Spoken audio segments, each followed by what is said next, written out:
देखिए, standing committee की report में यूँ तो कई बातें कही गई हैं, लेकिन जो 3-4 बातें मुख्य हैं वो मैं आपके सामने रखता हूँ। सबसे बड़ी बात है कि टाउन वेंडिंग कमेटी की फंक्शनिंग को लेकर रिपोर्ट ने ये बात मानी है कि उनकी फंक्शनिंग बहुत सुचारू रूप से नहीं चल रही है। इसके बाबत उन्होंने राय दी है ministry of housing and urban affairs को कि वो राज्य सरकारों को दिशा निर्देश जारी करे।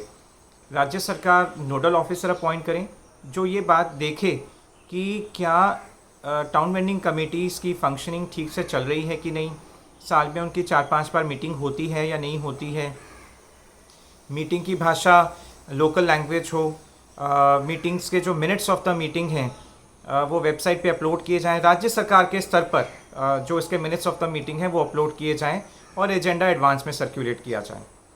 दूसरी बात आती है नेचुरल मार्केट और हेरिटेज मार्केट को लेके। तो हेरिटेज मार्केट की तो जो परिभाषा है वो बहुत ही स्पष्ट है कि 50 साल से जो ज़्यादा बाज़ार चलता आ रहा है वो हेरिटेज मार्केट है।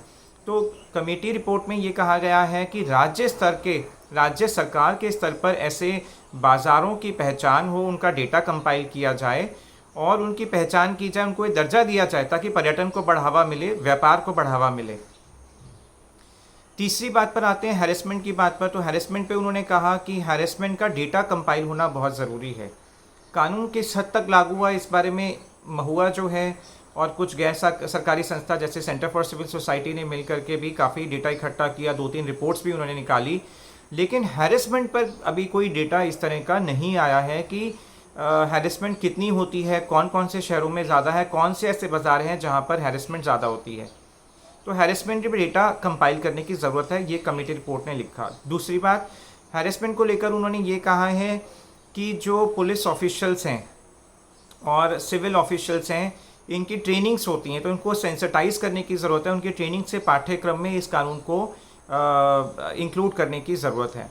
तीसरी बात, स्टेट अर्बन डेवलपमेंट जो डिपार्टमेंट है उसकी वेबसाइट पर कुछ एक कंप्लेंट मैकेनिज़्म होना चाहिए जिससे वेंडर जाके अपनी शिकायत दर्ज कर सके और उन पब्लिक ऑफिशियल्स के खिलाफ एक्शन लिया जाना चाहिए।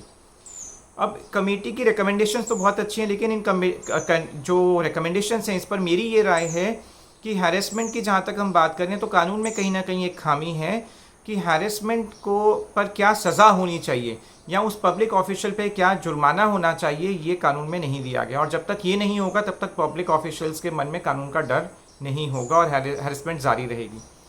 दूसरी बात पर आए, नेचुरल मार्केट की बात। हेरिटेज मार्केट के बारे में तो बहुत उन्होंने सराहनीय बात की, लेकिन नेचुरल मार्केट की परिभाषा ही जो है वो बहुत स्पष्ट नहीं है क्योंकि उसमें कोई समय सीमा नहीं है।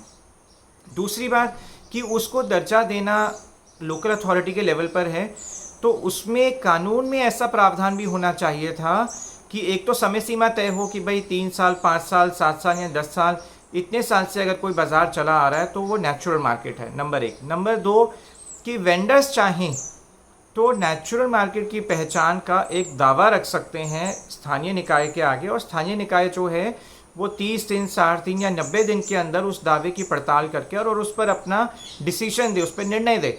और अगर वो उसको रिजेक्ट करता है तो उसमें अपने कारण बताए कि वो किन कारणों से इस दावे से सहमत नहीं है या उसको रिजेक्ट कर रहा है। तो मेरे को लगता है कि कानून में भी कहीं ना कहीं परिवर्तन थोड़ा सा करने की ज़रूरत है।